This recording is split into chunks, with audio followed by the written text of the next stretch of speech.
नमस्कार दोस्तों, स्वागत है एक बार फिर आपका आपके अपने YouTube चैनल जेडी एजुकेशन में। दोस्तों आज के इस वीडियो में हम बात करेंगे प्रोफेसर राजेंद्र सिंह यानी कि रज्जू भैया यूनिवर्सिटी के बीएड सेकंड सेमेस्टर के fourth optional paper environmental education के फोर्थ यूनिट का आज का हमारा जो टॉपिक है, जिस टॉपिक को आज हम लोग इस वीडियो में पढ़ने वाले हैं वह है आपका पर्यावरण जागरूकता अभियान के बारे में।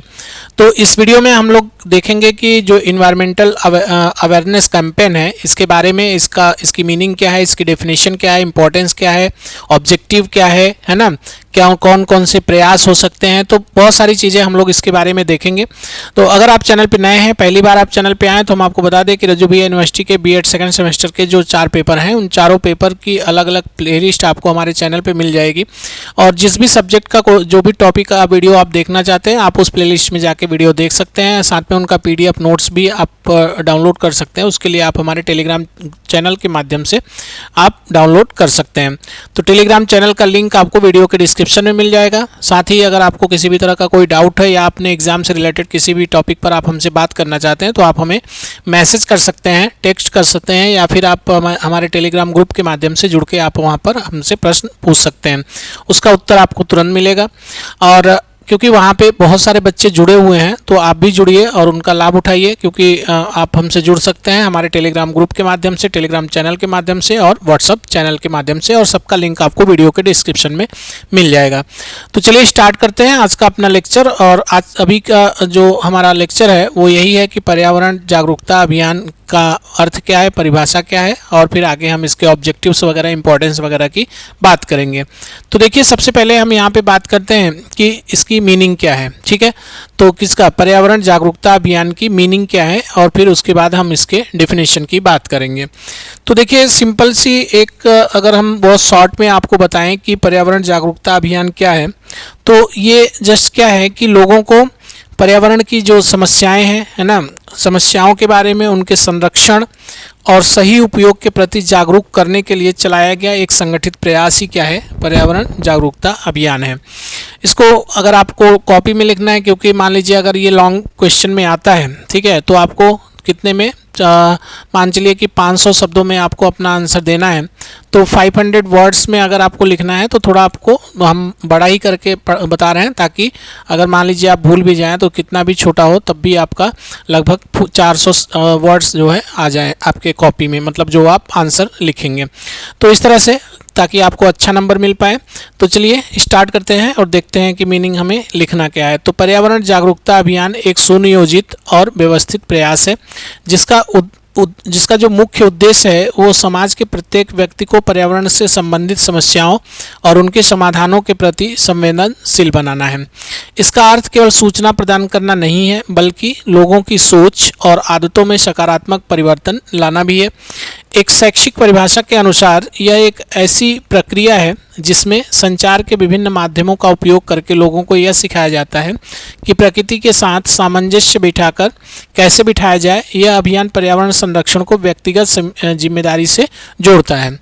तो इस तरह से आपने देखा कि इसकी मीनिंग क्या है और इसके डेफिनेशन के बारे में हमने बात की। ठीक है, अब यहाँ पे क्या है कि इंग्लिश में भी ये दिया हुआ है चीज़ें, तो इसके बारे में भी हम थोड़ा सा आपको बता देते हैं। ठीक है, देखिए, an environmental awareness campaign is a plan and systematic effort aimed at sensitizing every individuals in society towards environmental issue।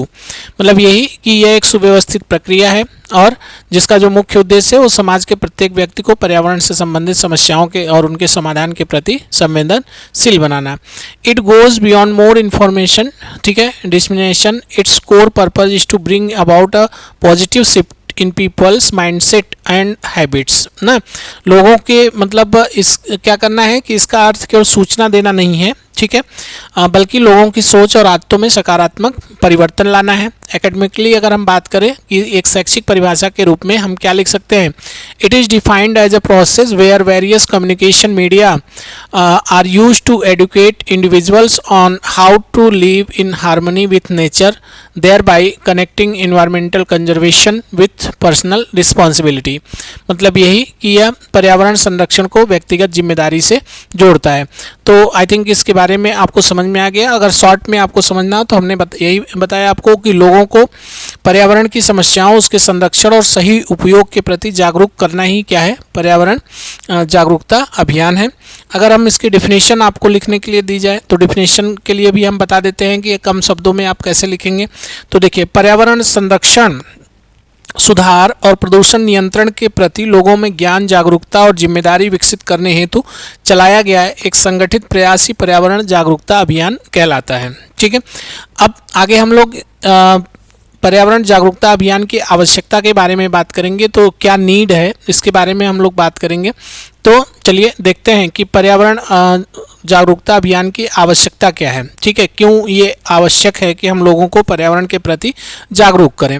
तो आप जानते हैं कि वर्तमान समय में यह अभियान एक विकल्प नहीं बल्कि अनिवार्यता बन गया है। ठीक है, मतलब आप ये समझ सकते हैं कि अभी के दौर में जो करंट सिचुएशन है, मतलब इन्वायरमेंट को लेके, उसमें जो हम अवेयरनेस फैलाते हैं, अवेयरनेस दे रहे हैं पर्यावरण के मतलब जागरूकता अभियान जो चला रहे हैं, वो एक विकल्प के रूप में नहीं कर रहे हैं बल्कि वो हमारी अब मतलब वो अनिवार्य हो गया है। अगर उसको मतलब जागरूक करना लोगों को अनिवार्य बन गया है। इसका जो मुख्य कारण है वो यही है कि बढ़ता हुआ प्रदूषण है। ठीक है, इसका जो मुख्य कारण है वो क्या है, बढ़ता हुआ प्रदूषण, जिसने वायु, जल और मृदा की गुणवत्ता को गंभीर रूप से प्रभावित किया है। अब यहाँ पे क्या है, जैसे वायु प्रदूषण होता है, जल प्रदूषण होता है, मृदा प्रदूषण होता है, तो ये जो प्रदूषण है, मेन कारक क्या है, प्रदूषण, और ये इतना ज़्यादा बढ़ गया है जिसकी वजह से वायु, जल, मृदा की जो क्वालिटी है, जो गुणवत्ता है उसकी, उसको गंभीर रूप से प्रभावित किया है। जलवायु परिवर्तन के वैश्विक संकट ने ग्लेशियरों के पिघलने और असमान मौसम चक्र को जन्म दिया है।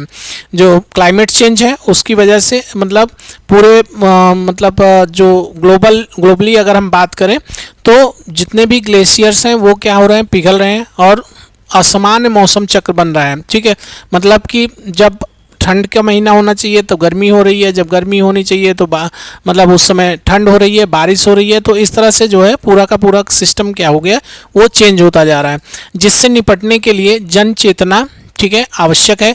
इसके अतिरिक्त प्राकृतिक संसाधनों का अत्यधिक दोहन और मानव स्वास्थ्य पर इसके घातक प्रभाव जैसे श्वसन संबंधी रोग, नई महामारियां यह सिद्ध करते हैं कि यदि अब भी लोगों को जागरूक नहीं किया गया तो आने वाली पीढ़ी के लिए जीवन चुनौतीपूर्ण होगा।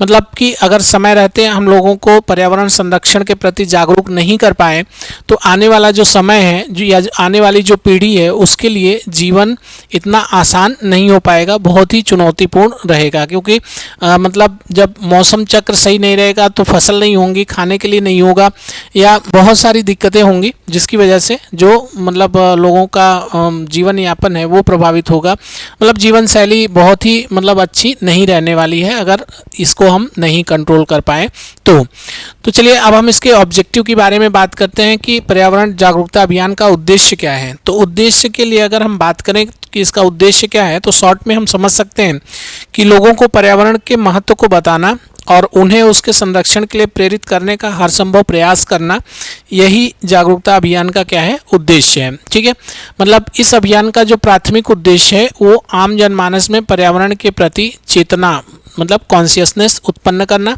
इसका लक्ष्य लोगों के व्यवहार में परिवर्तन लाना है ताकि वे कचरा फैलाने जैसी आदतों को छोड़कर रिसाइकल और संरक्षण की दिशा में आगे बढ़ सकें। इसके माध्यम से नागरिकों के भीतर पर्यावरण संरक्षण के प्रति जिम्मेदारी विकसित की जाती है ताकि वे स्वयं को प्रकृति का संरक्षक समझें। साथ ही इसके उद्देश्य सामुदायिक भागीदारी को बढ़ावा देना ताकि लोग मिलकर अपने आसपास के वातावरण को स्वच्छ बनाने का सामूहिक प्रयास कर सकें।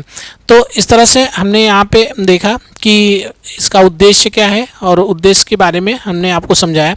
इसको अगर आपको इंग्लिश में देखना है तो आप इंग्लिश में भी देख सकते हैं, हम आपको नोट्स दे देंगे, वहाँ पर आप इसको पढ़ सकते हैं। जो इंग्लिश मीडियम वाले छात्र हैं वो उनके लिए भी पूरा कंटेंट है और जो हिंदी मीडियम के छात्र हैं उनके लिए भी पूरा का पूरा कंटेंट हमने यहाँ पे दिया हुआ है। तो देखिए, the primary objective is to ignite a sense of consciousness towards the environment among the general public. मतलब कि इस अभियान का जो प्राथमिक उद्देश्य है, ठीक है, वो आम जनमानस में पर्यावरण के प्रति सेंस जगाना, कैसा, मतलब एक चेतना, ठीक है, चेतना उत्पन्न करना, और इसका जो लक्ष्य है वो लोगों के व्यवहार में परिवर्तन लाना है। It aims to bring out behavioural change so that individuals move away from harmful habit, ताकि वो जो बुरी आदतें हैं उनसे दूर हो सके। Such as littering towards, littering मतलब ये जो कचरा वगैरह फैलाते हैं, टूवर्ड्स रिसाइकलिंग एंड कंजर्वेशन, मतलब कि कचरा फैलाने को छोड़ के वो क्या करें, उनके रिसाइकलिंग और संरक्षण के बारे में सोचना प्रारंभ करें। Through this a sense of responsibility is cultivated within citizens, encouraging them to be themselves as guardians of nature. ठीक है, मतलब कि इसके माध्यम से नागरिकों के भीतर पर्यावरण संरक्षण के प्रति जिम्मेदारी विकसित की जाती है, ताकि वे स्वयं को प्रकृति का क्या समझे, संरक्षक समझे, एक गार्जियन के रूप में अपने आप को समझे। Additionally it seeks to promote community participation and enabling people to work collectively to clean and preserve their immediate surroundings. साथ ही इसका उद्देश्य सामुदायिक भागीदारी को बढ़ावा देना, ताकि लोग मिलकर अपने आसपास के वातावरण को स्वच्छ बनाने के लिए सामूहिक प्रयास कर सकें। तो आई थिंक आपको समझ में आ गया होगा। अब हम लोग इसके इम्पोर्टेंस को देखेंगे कि इम्पोर्टेंस क्या है। ठीक है, तो इम्पोर्टेंस की अगर हम बात करें कि पर्यावरण जागरूकता अभियान का इम्पोर्टेंस क्या है, तो देखिए इसका जो इम्पोर्टेंस है ना, ये बहुआयामी है, मतलब ये मल्टी फैक्टेड है। इसका एक आयाम नहीं है कि सिर्फ एक ही डायरेक्शन में ये चल रहा है, नहीं, इसके मल्टी मतलब डायमेंशंस हैं। तो इसको हम लोग देख लेते हैं कि पर्यावरण जागरूकता का महत्व बहुआयामी है। सामाजिक रूप से यह लोगों को एकजुट करता है और एक स्वस्थ समाज का निर्माण करता है। अगर हम सोशली बात करें तो यह क्या करता है, लोगों को एकजुट करता है, एक मंच पे ले आता है, जिससे एक स्वस्थ समाज का निर्माण होता है। अगर हम शैक्षिक स्वरूप की बात करें कि इसका जो शैक्षिक मतलब वो है रूप है, वो क्या है, तो यहाँ पे देखिए, एक तो हमने यहाँ पे बात की सामाजिक रूप में, ठीक है, दूसरा हमने यहाँ पे बात की शैक्षिक रूप में, और तीसरा यहाँ पे देखिए आर्थिक दृष्टिकोण है, ठीक है, आर्थिक रूप में, और फिर नेक्स्ट यहाँ पे सांस्कृतिक रूप। ठीक है, तो कई रूपों में हमने यहाँ पे हमें देखना है कि जो इसके आयाम है, वही हमने बात की पहले कि पर्यावरण जागरूकता का जो महत्व है वो बहुआयामी है। तो कौन कौन से डायमेंशन है, तो इसको हम लोग देखेंगे, एक सामाजिक परिप्रेक्ष्य के संदर्भ में, शैक्षिक परिप्रेक्ष्य के संदर्भ में, आर्थिक परिप्रेक्ष्य में और सांस्कृतिक में। तो सामाजिक में हमने यही देखा कि इस अगर हम कैंपेन चलाते हैं तो इससे क्या होता है, लोगों को ये कैंपेन क्या करता है, एकजुट करता है और एक स्वस्थ समाज का निर्माण करता है। आगे हम लोग अगर बात करें कि दूसरा क्या है, शैक्षिक रूप में अगर हम देखें तो शैक्षिक रूप में क्या है कि यह विद्यार्थियों में वैज्ञानिक दृष्टिकोण और नैतिक मूल्य विकसित करता है। मतलब अगर हम एकेडमिकली इसकी बात करें जागरूकता अभियान की, तो ये क्या करता है, विद्यार्थियों में वैज्ञानिक दृष्टिकोण और नैतिक मूल्य डेवलप करता है। ठीक है, अब हम लोग इसके आर्थिक दृष्टिकोण को देखेंगे, जो इसका इकोनॉमिकली अगर हम बात करें तो जो इन्वायरमेंटल अवेयरनेस कैंपेन है वो क्या है, प्राकृतिक संसाधनों का विवेकपूर्ण उपयोग दीर्घकालिक विकास सुनिश्चित करता है। ठीक है, अगर हम मतलब इकोनॉमिकली सोचें तो जब हम अवेयरनेस फैलाते हैं तो अवेयरनेस फैलाने से क्या होता है कि लोगों में प्राकृतिक संसाधनों के विवेकपूर्ण उपयोग मतलब उपयोग के बारे में पता चलता है, या फिर वो जो भी संसाधन है उनका विवेकपूर्ण उपयोग करना सीखते हैं, और जिससे क्या होता है कि उसका जो दीर्घकालिक विकास है वो सुनिश्चित हो पाता है, जिससे भविष्य की लागत क्या हो जाती है, कम हो जाती है।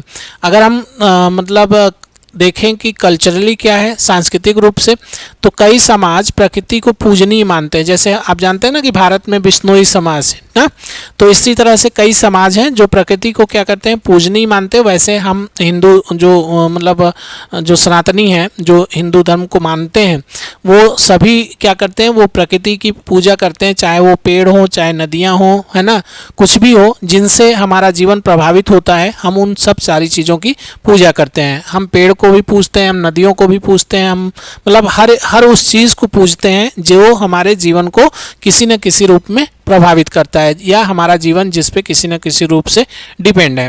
इस तरह से अगर हम मतलब सांस्कृतिक रूप से बात करें तो यह अभियान उस सांस्कृतिक विरासत को पुनः जीवित करने में सहायक होता है। ठीक है, तो इस तरह से इसका इम्पोर्टेंस हमने समझा कि इम्पोर्टेंस क्या है। अब हम लोग बात करेंगे कि इन्वायरमेंटल अवेयरनेस मतलब जो विद्यालयों में होता है उसके लिए क्या करते हैं कि विद्यालय में पर्यावरण जागरूकता अभियान कैसे चलाया जाता है। ठीक है, तो देखिए विद्यालय में पर्यावरण शिक्षा या आप कह सकते हैं कि विद्यालय जो होता है वो पर्यावरण शिक्षा की प्रयोगशाला होती है। ठीक है, यहाँ पर हम क्या करते हैं मतलब प्रैक्टिकली चीज़ों को समझते हैं, खासकर पर्यावरण शिक्षा के बारे में। तो यहाँ आयोजित होने वाली गतिविधियाँ जैसे रैली वगैरह है वो छात्रों को सड़क पर उतरकर संदेश देने का मौका देती है। अगर हम रैली वगैरह करते हैं, जैसे पर्यावरण जागरूकता अभियान चलाते हैं, उसके लिए रैली निकालते हैं, तो बच्चे क्या है वो लोगों के बीच जाते हैं, समाज में जाते हैं और वो मतलब अपना जो संदेश है पर्यावरण के प्रति वो लोगों को जन जन तक पहुँचाते हैं। पोस्टर प्रतियोगिताएँ उनकी रचनात्मकता को पर्यावरण से जोड़ती हैं। अगर मान लीजिए कि 50 बच्चे हैं और उनमें पोस्टर कंपटीशन कराया जाए तो वो नेचर को इतनी अच्छी तरीके से डिज़ाइन करते हैं, मतलब इस तरह से मतलब उसको बनाते हैं पोस्टर को कि मतलब जब आप ऐसा कोई भी पोस्टर इस तरह से डिज़ाइन करें ना, तो जाहिर सी बात है कि जिस चीज़ को आप डिज़ाइन कर रहे हैं आपके दिमाग में वो चीज़ होती है ना, आप उसके दिमाग में सोचते हैं कि अच्छा इसको यहाँ पे रखना है, इसको यहाँ पे रखना है, इसको यहाँ पे रखना है। इसी तरह से पर्यावरण पर अगर हम बनाते हैं पोस्टर वगैरह तो हम पर्यावरण को अच्छे से समझते हैं, उसके बाद ही हम क्या करते हैं उसकी पेंटिंग वगैरह हम बनाते हैं। तो हमने यहाँ पे देखा कि एक तो हम क्या कर सकते हैं रैली वगैरह के माध्यम से, दूसरा पोस्टर माध्यम से, एंड देन वृक्षारोपण या आगे हम बात करें कि भाषण और नाटक के माध्यम से भी जटिल पर्यावरणीय मुद्दों को सरलता से समझा सकते हैं। ठीक है, मतलब हम क्या करें लेक्चर दें, उस पर भाषण दें या फिर नाटक वगैरह करके हम लोगों को पर्यावरणीय मुद्दों को आसानी से समझा सकते हैं। वृक्षारोपण और स्वच्छता अभियान उन्हें शारीरिक श्रम और प्रकृति के साथ सीधे जुड़ाव का अनुभव कराते हैं। अगर हम वृक्षारोपण करते हैं तो हमें क्या लगता है कि हम उसमें मेहनत करते हैं। ठीक है, और जैसे स्वच्छता अभियान चलाते हैं तो उसमें भी मेहनत करते हैं, तो ये एक तरह का क्या है हमारा शारीरिक श्रम है, लेकिन ये शारीरिक श्रम हमें प्रकृति के साथ सीधे जोड़ता है। ठीक है, ये गतिविधियाँ किताबी ज्ञान का मतलब किताबी ज्ञान को व्यवहारिक अनुभव में बदल देती हैं। जब हम इस तरह के वर्क करते हैं, इस तरह की गतिविधियाँ करते हैं, तो हमने जो भी किताबों में पढ़ा है उसको किस में बदला जा सकता है, प्रैक्टिकली या व्यवहारिक अनुभव के रूप में हम बदल सकते हैं। नेक्स्ट हम बात करेंगे, अगला हमारा है कि पर्यावरण जागरूकता अभियान की प्रमुख विधियाँ कौन कौन सी है, किन किन विधियों को हम फॉलो करते हैं पर्यावरण जागरूकता फैलाने के लिए। तो देखिए विधियों की बात करें तो पर्यावरण जागरूकता फैलाने के लिए आप टीवी चैनल्स का यूज़ कर सकते हैं, रेडियो का यूज़ कर सकते हैं, समाचार पत्र का यूज़ कर सकते हैं या फिर सोशल मीडिया का यूज कर सकते हैं। अभियान को सफल बनाने के लिए कई विधियों का उपयोग किया जा सकता है, जैसे जनसंचार माध्यम। अब जनसंचार माध्यम में क्या क्या है, जैसे रेडियो हो गया, टीवी हो गया, समाचार पत्र हो गया, दूर दराज के क्षेत्रों तक संदेश पहुंचाने में ये सारी चीज़ें क्या होती हैं, सक्षम होती हैं। सोशल मीडिया भी एक मतलब टूल है जिसके द्वारा हम कोई भी जागरूकता अभियान चला सकते हैं। आज के युवाओं को जोड़ने का सबसे सशक्त माध्यम क्या है, सोशल मीडिया। सामुदायिक बैठकें करके हम कर सकते हैं, कम्युनिटी मीटिंग्स कर सकते हैं। तो स्थानीय मुद्दों पर चर्चा करने के लिए प्रभावी मतलब जो अगर लोकल कोई मुद्दा है, इशू है, तो उस पर चर्चा करने के लिए हम क्या कर सकते हैं, कम्युनिटी के साथ मीटिंग कर सकते हैं। कार्यशालाएं लगाकर हम क्या कर सकते हैं, लोगों को कौशल सिखा सकते हैं, है ना, और प्रदर्शनी वगैरह करके पर्यावरण संबंधी नवाचारों को प्रदर्शित करने के लिए उत्तम विकल्प है। तो इस तरह से हम अलग अलग विधियों द्वारा पर्यावरण जागरूकता अभियान को चलाते हैं। अब हम आगे बात करेंगे कि शिक्षक की भूमिका क्या है इसमें। ठीक है, मतलब एक शिक्षक की क्या भूमिका है, इसके बाद हम एक छात्र की क्या भूमिका होनी चाहिए, इसके बारे में भी बात करेंगे। तो देखिए एक शिक्षक इस अभियान में बहुआयामी भूमिका निभाता है, मतलब वो एक पहलू पर नहीं ध्यान देता। शिक्षक क्या करता है, वो बहुआयामी भूमिका निभाता है। वह एक प्रेरक मतलब मोटिवेटर के रूप में छात्रों में उत्साह भरता है। एक मार्गदर्शक के रूप में वह उन्हें सही जानकारी प्रदान करता है। आयोजक के रूप में वह विद्यालय के विभिन्न गतिविधियों का प्रबंधन करता है। सबसे महत्वपूर्ण, शिक्षक क्या होते हैं, वो मूल्य संवाहक होते हैं, मतलब वैल्यू ट्रांसमीटर होते हैं। जब शिक्षक स्वयं पर्यावरण के अनुकूल आचरण करता है तो छात्र उसे देखकर सीखते हैं। यह हिडन करिकुलम के माध्यम से छात्रों के चरित्र के निर्माण में महत्वपूर्ण भूमिका निभाता है।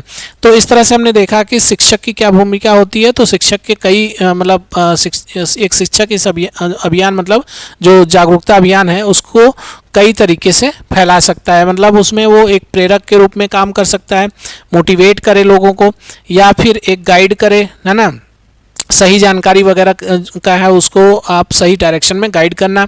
आयोजक के रूप में कोई काम कर सकता है, जैसे कोई फंक्शन है तो उसके आयोजन में डायरेक्ट पार्टिसिपेट कर सकता है, मतलब डायरेक्ट उनको आयोजित करना और उनका प्रबंधन करना। सबसे महत्वपूर्ण बात है कि शिक्षक जो है वो मूल्य संवाहक होते हैं। जब शिक्षक स्वयं पर्यावरण के अनुकूल आचरण करता है तो छात्र उसे देखकर सीखते हैं। यह क्या है, हिडन करिकुलम है। इसके माध्यम से छात्रों के चरित्र निर्माण में महत्वपूर्ण भूमिका, या आप कह सकते हैं कि क्या हो सकता है कि चरित्र निर्माण में महत्वपूर्ण भूमिका होती है। नेक्स्ट हम बात करेंगे छात्रों की भूमिका, तो रोल ऑफ स्टूडेंट्स, इनके बारे में भी देख लीजिए कि एक स्टूडेंट का क्या रोल होता है। छात्र परिवर्तन के अग्रदूत होते हैं, मतलब कि एजेंट्स ऑफ चेंज ना। अगर किसी सत्ता को बदलना है ना, कोई मान लीजिए सत्ता में बैठा है, सरकार है, कोई चला रहा है, और अगर हमें उसको बदलना है तो उसके लिए हम क्या कर सकते हैं, या आप कह सकते हैं कि उसको बदलने का जो काम है ना वो एक छात्र संगठन ही कर सकते हैं, मतलब छात्र ही कर सकते हैं। बाकी आम लोगों के बस की बात नहीं है कि चीज़ों को बदल दें। तो छात्र परिवर्तन के अग्रदूत होते हैं। वे अपने परिवार में घर घर संदेश पहुंचाकर जागरूकता फैला सकते हैं, जैसे पानी की बचत या बिजली बंद करना, स्वच्छता बनाए रखना उनकी नैतिक जिम्मेदारी होती है। प्रकृति संरक्षण की गतिविधियों में सक्रिय रूप से भाग लेकर वे अपने विद्यालय और घर के वातावरण को बेहतर बना सकते हैं। उनकी ऊर्जा और नवीन विचार किसी भी अभियान को जन आंदोलन में बदलने की शक्ति रखते हैं। तो इस तरह से अगर मान लीजिए कि आप बात करेंगे छात्र की, तो छात्र क्या कर सकते हैं कि छात्र किसी भी अभियान को जन आंदोलन में बदलने की शक्ति रखता है, मतलब वो छोटे से लेके बहुत बड़े लेवल तक वो आंदोलन कर सकता है। और इसका एग्जाम्पल भी आपने देखा है, हमारे राष्ट्रीय राजनीति में ऐसे लोग हुए हैं जो छात्र जीवन से ही उठ के राजनीति में आए हैं और अच्छा वो काम किए हैं। तो इस तरह से आप छात्र के रूप में भी आप जो है इस कैंपेन को चला सकते हैं और इसको बहुत आगे तक ले जा सकते हैं। नेक्स्ट अब हम यहाँ पे बात करेंगे कि पर्यावरण जागरूकता अभियान के उदाहरण क्या क्या हैं। तो एग्जाम्पल्स की बात करें तो भाई भारत में इसके कई सफल उदाहरण हैं, ठीक है। जैसे पहला है आपका एक कि स्वच्छ भारत अभियान, ठीक है। अब स्वच्छ भारत अभियान जो है इसमें क्या किया जाता है कि इसमें स्वच्छता और कचरा प्रबंधन को लेकर राष्ट्रीय स्तर का प्रयास किया जाता है। प्लास्टिक मुक्त भारत, ठीक है। तो भारत में क्या है कि प्लास्टिक थैली और सिंगल यूज प्लास्टिक को लेकर सरकार ने बहुत ही कड़े कदम बनाए हैं, कड़े नियम बनाए हैं। जैसे कि अगर आपको प्लास्टिक यूज करना है तो उसकी जो मोटाई होनी चाहिए वो कितना होना चाहिए, 120 माइक्रोन से ज़्यादा होना चाहिए, ठीक है। मतलब अगर इससे कम मोटाई वाला कोई प्लास्टिक थैली है तो वो पूरी तरह से भारत में क्या है, बैन है। अब जैसे आप जाते हैं किराने की दुकान पे जाते हैं तो जो किराने वाले भाई साहब हैं वो पन्नी जो देते हैं वो बहुत ही पतली होती है, मतलब इतना पतली होती है कि वो गैर कानूनी मानी जाती है, ठीक है। जो किराने वाले भाई साहब देते हैं पन्नी, वो क्या होती है, वो गैर कानूनी मानी जाती है, वो पूरी तरह से प्रतिबंधित है, उसको हमेशा यूज नहीं करना चाहिए। जल बचाओ अभियान, तो जल संरक्षण और वर्षा जल संचयन के प्रति जागरूकता फैलाना।